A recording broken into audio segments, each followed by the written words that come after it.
Rep the South Side whenever you pay with your White Sox debit card from Wintrust Community Banks and score perks like free ATMs, no monthly fees, and a $300 opening bonus. Pay with pride every time with Wintrust, Chicago's bank.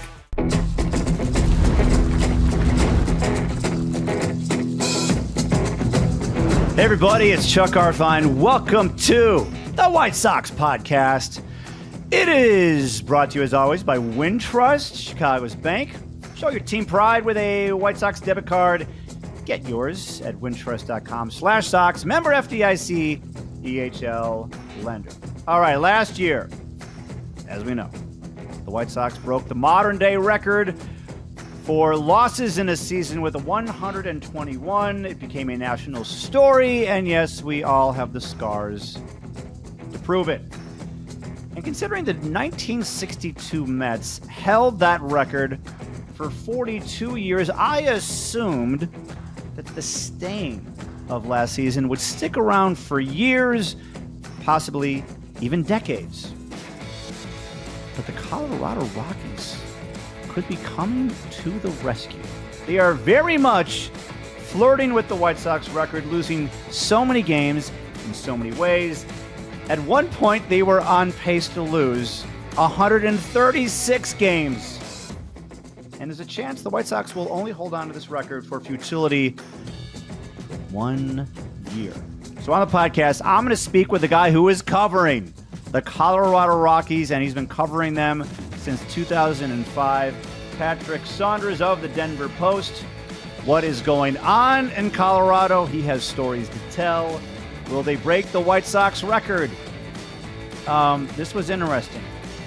I think I shattered his soul in this podcast when I started bringing up the possibility of it happening. I think it's going to happen. That's next. Let's do it. All right, joining me on the podcast, Patrick Saunders, beat writer for the Colorado Rockies for the Denver Post. Patrick, I know what you're going through. I know what this season has been like, but maybe I don't know. What is your state of mind as the Rockies, as we tape this, are 57 games under 500? Well, first of all, disappointment. Not that I'm a Rockies fan as a beat writer, but I really thought they were on the verge of turning the corner. I thought they would be heading toward some success. So I was disappointed, surprised that they've been this horrible, and they are god-awful. But I've embraced it because it's historic, right? As White Sox fans know from last year, as painful as it was, hey, they did something nobody else had ever done before. So I figure, well, embrace the history, try to write some interesting things, and do the best you can with the ride you're on. But it has not been easy, I'll put it that way. Yeah, it is a great story. I can tell you from that standpoint, you're right. But boy, to be a part of something like this and just covering loss after loss after loss, it was really tough to not only watch the games, but go in the clubhouse and see these guys just wear it. What's the clubhouse been like? Yeah, that's a great point. It's been weird because there have been so many players coming and going, so many young players that are just happy to be big leaguers. They don't wear it the same way you would if it was a clubhouse full of veterans who would get really nasty with you or short-tempered. For the most part, the players have been pretty good. Now, I'm not saying it's fun to go in a clubhouse after they've lost another game. But I've been in clubhouses with better teams that have been worse. But no, the tough part is talking to interim manager Warren Schaefer, because he's never done this before in terms of the media, et cetera. And he replaced a guy in Bud Black who is a master at dealing with the media. And I sometimes have no idea what to ask Warren Schaefer after another loss. It's really difficult. So those are some of the challenges for sure. What you said there is very similar to the White Sox of last season, where there were so many guys who were just happy to be in the majors. So they didn't feel the history like the whole franchise was, and the fan base was, because they're like, wait, this is actually happening to all of us, fans, media, employees, while these guys were like, oh my God, meanwhile, I'm living out my dream. I've made it to the major leagues. So it's interesting that you said that. And I've got your lead from the game on Sunday. And this really, in a nutshell, encapsulates what the White Sox went through and what you guys are going through. This is what you wrote. When the 2025 Colorado Rockies take the field, there's a good chance something extraordinary will happen. It's usually not good, but it's unique. And you were describing the loss to the Diamondbacks. Can you explain what happens Sunday against Arizona? And White Sox fans who are listening or watching will be nodding their head yes. Let's see, 13-6 loss. Rockies were in the game early. In the 5th inning, I believe, the White Sox, the D-backs, they scored 8 runs on 9 consecutive 2-out hits. It was unbelievable. I mean, you throw that game in, a 21-0 loss earlier in the year, just on and on and on it goes, and it is remarkable. And it's so weird because the Rockies early in the year could not hit worth a lick. Their pitching was okay by Rocky standards. Now they're hitting the ball and they can't pitch. Since the All-Star break, their ERA for their starters and as a whole, if I've got this right, I believe it's above 8. I mean, it's insanely bad. But getting back to the point we were talking about earlier, a lot of these guys, I'm in the big leagues. I'm staying in first-class hotels. I'm making my debut. All of those things for the players take the edge off. Now, the fans don't think that, as you mentioned. No question about it. But the reporters don't think that. But a lot of the players. Yeah, this was a veteran-laden team. Oh my goodness, this would be just. I mean, that's actually the story. That's a movie. That is a movie when there's like veterans, and actually it would be like veterans at the end of their careers, and they're doing this kind of history. Like I would watch that movie. But you guys, this is what really stunned me, and it's going to lead to a conversation about where this whole season is headed for you guys. The White Sox started last year 9-28, which is god awful. Okay, just terrible. The Rockies this year, you guys started. When I say you guys, I mean you're just a part of this, right? The Rockies started 9-50. I know, 9-50. I remember seeing that in the standings, and I'm like, that. It's like it looks like a misprint. Like you can't start a season 9-50. Where were you then, and where are you now with this team? That's a great point. But of course, getting back to your point for a moment there, but then the White Sox ended up losing 21 straight at one point? Yes, I think? correct. Right. Correct. So the Rockies' longest losing streak all year has been 8 games. They've done it, I think, 3 or 4 times. They're 7-game losing streak currently. But at that point, I think it was just a scramble. One, Bud Black, who's one of the favorite people I've ever known in the sport of baseball, was fired. And I felt that personally a little bit because he and I were pretty tight. So scrambling about that, at that point, it was almost disbelief that they could be that bad. And then that's when we started ramping up the idea that they could have more losses than any team in history. That's when I started talking about the Cleveland Spiders and I know that well. Right? And the 62 Mets and all these other teams. And then we went to the Chicago Tribune and we said, well, how did they cover it? And we realized they did some sort of what we call a futility tracker. So we started that to kind of track their pace and the history they're on and all of that sort of thing. So that's how we dealt with that early. And then it just started getting a little bit monotonous after. Yeah, I was doing a lot of research on the 1899 Spiders last season. So to see, I feel like the torch has been passed. Well, thank you so much. If you ever want to, and you know what? It made me feel better because you can't do the 1899 spiders again. That'll never happen again. No. Maybe I might have to do a. I think I was talking about maybe doing. Did I do an 1899 spiders podcast last year? I'm not sure if I did, but if I do, I'll bring 𝗤𝗏𝗄𝗏 back and we'll talk about it. Here are some of the losses you guys have suffered. Now, the White Sox season was obviously, atrocious, biblical, but we didn't have this. You guys have lost games 21-0, 18-0, 20-1, 15-1, 17-2. I mean, just, we would lose a lot of close games, and there'd be some games we'd lose like 10-2, but not that, right? What's it been like covering those games? I mean, you usually have like one or two, maybe a season. You've got at least 5. Yeah, those games, those are throw your hands in the air game, right? Those are the games when you realize just how big a gulf the talent is between the Rockies and pretty much every other organization in baseball. Those are the games where the Rockies offense didn't show. Their pitching was abhorrent. And usually their defense, I think the Rockies have the worst defense in the league, at least they did until recently. It was usually always a combination of those things. Those are the games where, if they're home games, the Rockies fan base tends to get pretty vocal.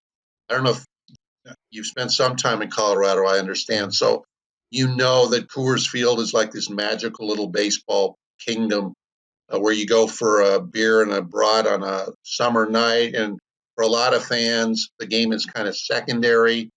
A lot of fans come in from out of town. There's a lot of transplants in Denver who carry their allegiance for other teams, not necessarily the Rockies. So a lot of times the ballpark, is a good half of it is the opposition fans. That's just the way it is. But when you get those kinds of games, I'm kind of heartened sometimes because the fans finally get vocal about the poor quality of Rockies play rather than just sitting back on their hands and whatever. So that kind of inspires me a little bit to think, wow, there's some people out here who really care about Rockies baseball and the fact that it's so bad right now. That's one of the things I've noticed on those just despicable, terrible losses. So a name that is on the Rockies that is a big name here in Chicago, specifically the north side of Chicago. Oh, no. Kris Bryant. He's making $27 million this year. He's due to make $27 million the next 3 seasons. He's played only 11 games this year. In 3.5 seasons making that kind of money, he's played in just 170 games. He has a WAR of -1.6. Is he even around? What is going on? He is I only know him a little bit, right? And he's just a well-liked guy. What is the fan base's reaction to him in Colorado? Forgotten for the most part. Hardcore fans are angry about it. As fans tend to be, they don't quite understand injuries. For the record, Bryant has a chronically bad lower back. There's a good chance he may never play again. He's certainly not going to play again this year. The hardcore fans realize it was the worst move in Rockies history in terms of signing a free agent. One of the worst moves in Colorado sports history. You're right, Kris. I don't know him well. He's not around very often. When I see him, he's always pleasant. I think it hurts him emotionally for what's happened, but he's certainly not going to give the money back. It was a disaster. And I think most people, hardcore baseball fans, understood it, if not a disaster at the beginning, certainly a puzzling move that the Rockies gave him that kind of money. Most people in baseball said, what are you doing? 7 years, $182 million. And most people I talked to in the game, I thought the Rockies overpaid by at least $50 million, if not more. There were already hints when he moved on from the Cubs to the Giants that there was some creaking problems getting into the mix. And now the Rockies got to figure out what to do. Do they simply cut him loose and eat all that money? Do they figure out a way to maybe defer some of the money down the line so it's not killing him year after year after year? And there's also people in the organization who are angry about it and are angry at Bryant because, to be truthful with you, and I can't mention the people's names, it's people who are in the organization, don't think he gave it his best shot.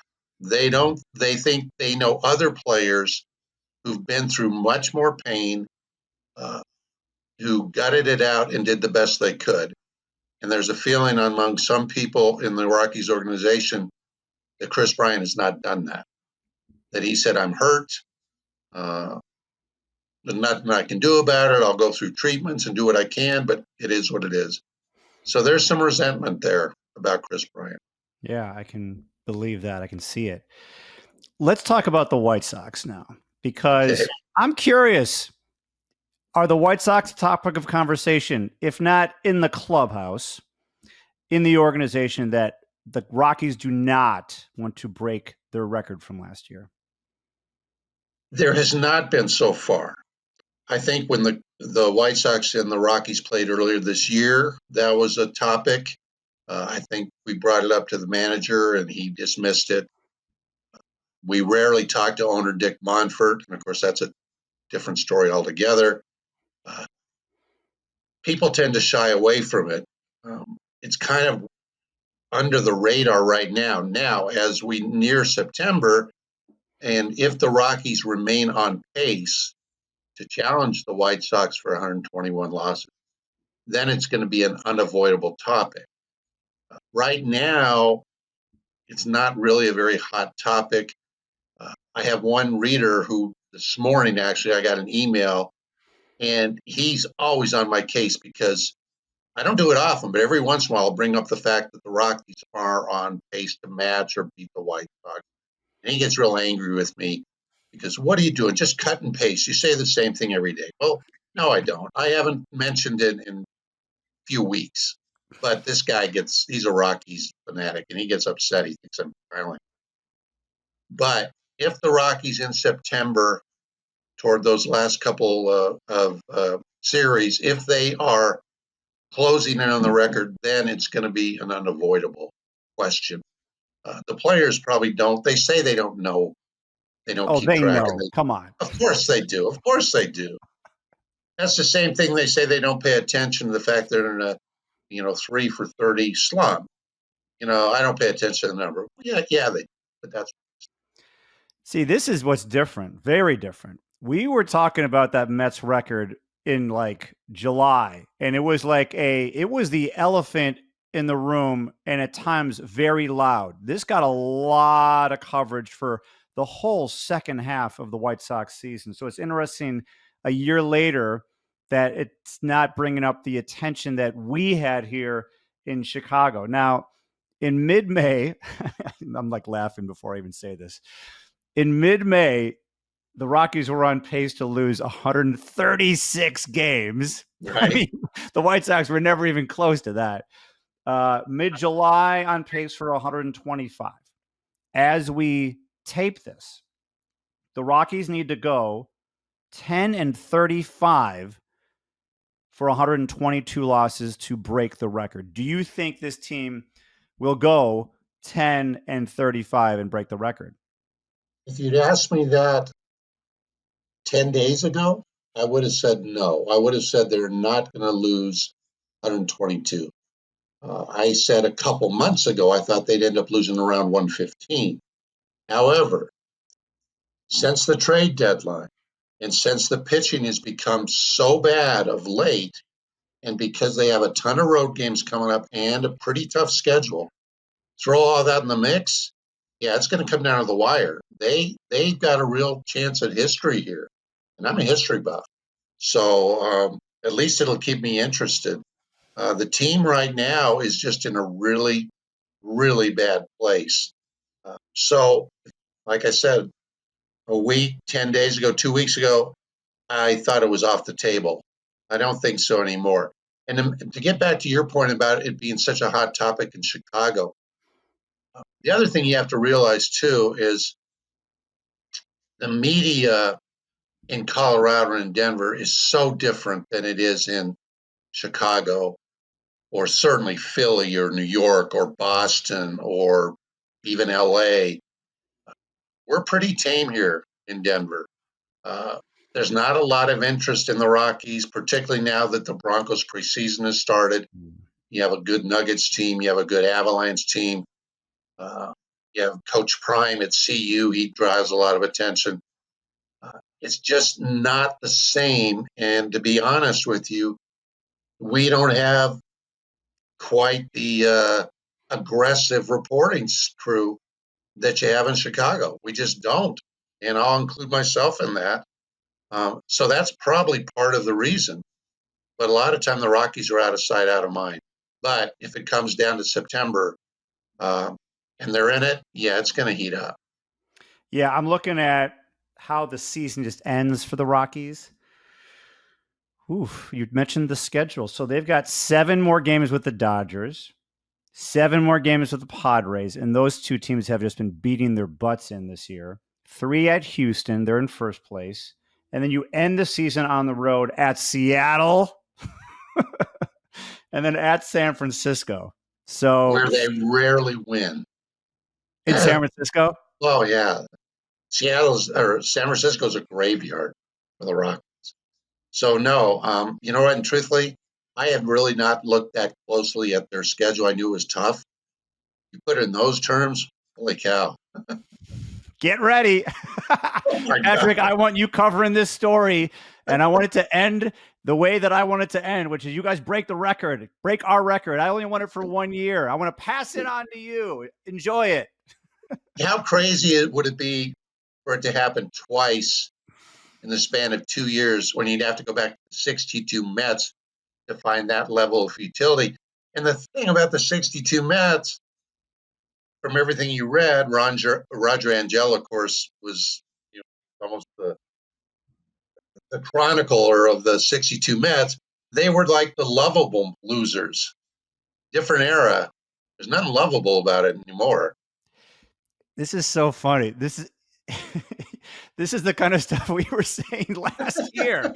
We're going, oh, the 62 Mets, they were the lovable losers. They were an expansion team. You're doing the same thing that we did last year. And by the way, don't be fooled by the head-to-head comparisons down the stretch. I'm not saying you're going to be fooled, but you're going to be comparing where the Rockies are with where the White Sox were last year. What happened with the White Sox was they actually closed the season going 8-6. Oh, yeah. So yeah, like they were losing, and then they started getting good at the end of the year. So if you're going to be making those comparisons, the Rockies need to pile up some wins, before the middle of September, or else they're in for a rude awakening the last week of the season. Wow. Hey, one thing you didn't bring up, and I don't know how much time we have, but Rockies ownership is certainly under fire. That is for certain. I mean, people have been hollering for them to sell the team forever. They're not going to. The other thing that keeps me on my toes is, yes, they fired the hitting coach and the manager. They hired the owner's son to be an executive vice president. We're waiting to see what major changes are going to come down. So far, it hasn't really happened in terms of front office. It's got to happen. The Rockies, this is their 7th consecutive losing season. It'll be their 3rd straight 100-loss season. Nobody's done that since the Astros tanked back in the early, back a decade ago or so. So that keeps me on my toes, too, to see what the Rockies are going to do to get out of this free. Yeah, it's funny. The Rockies are making the White Sox look like a winning team right now. The White Sox are like 12.5 games better than them. Jerry Reinsdorf has put together essentially a succession plan for himself. So there is that out there right now. And, and I do see the plan that the White Sox front office is having. I do see it starting to work on the field. I mean, I was already seeing it in plans, but now you're actually seeing the results on the field. So I see the White Sox actually heading in the right direction. Do you see the Rockies take ownership out of the equation. Do you see this? Do you see light at the end of the tunnel next year or the year down the road, or is it just a black hole right now? It's a black hole, right? Because I don't know how they're going to reconfigure things. How are they going to change their franchise model? How are they going to quit making the same mistakes in player personnel? How are they going to quit drafting players and then never see them blossom into what they had hoped they'd? That's become the track record.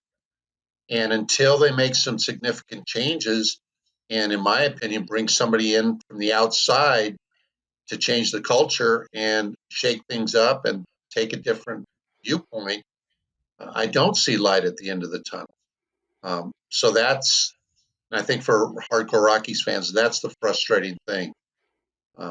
If they saw change coming and a different way to do things and not being so insular, I think they'd be heartened by that. But right now, we don't know if that's going to happen. And to make matters worse, you guys cannot be in the lottery this year. That's right. For the draft, which is what happened to the White Sox this year. So they got to find a way to get through this.